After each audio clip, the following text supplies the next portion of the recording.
sa ating First Lady ng movie namin, but we're just very grateful to her, of course, for making time for this, and all of the distinguished guests who came tonight.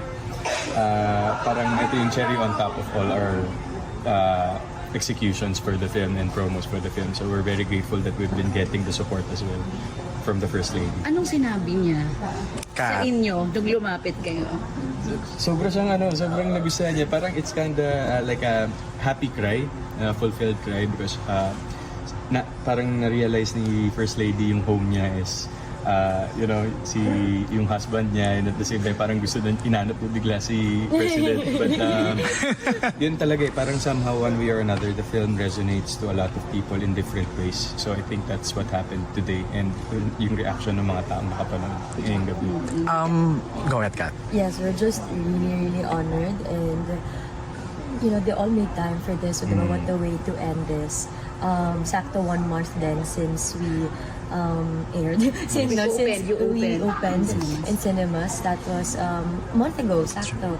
So we didn't expect na the First Lady will make time for the film, and her reaction after the movie, grabe, priceless. Yun, saya.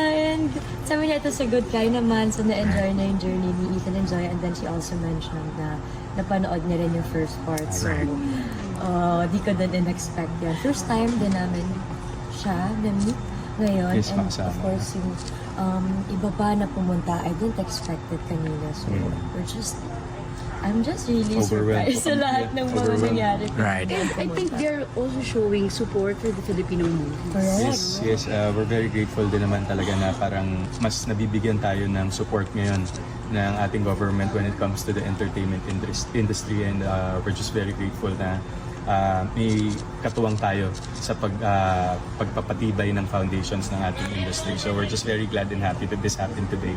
And sana of course, tuloy-tuloy and marami pang maging proyektong maging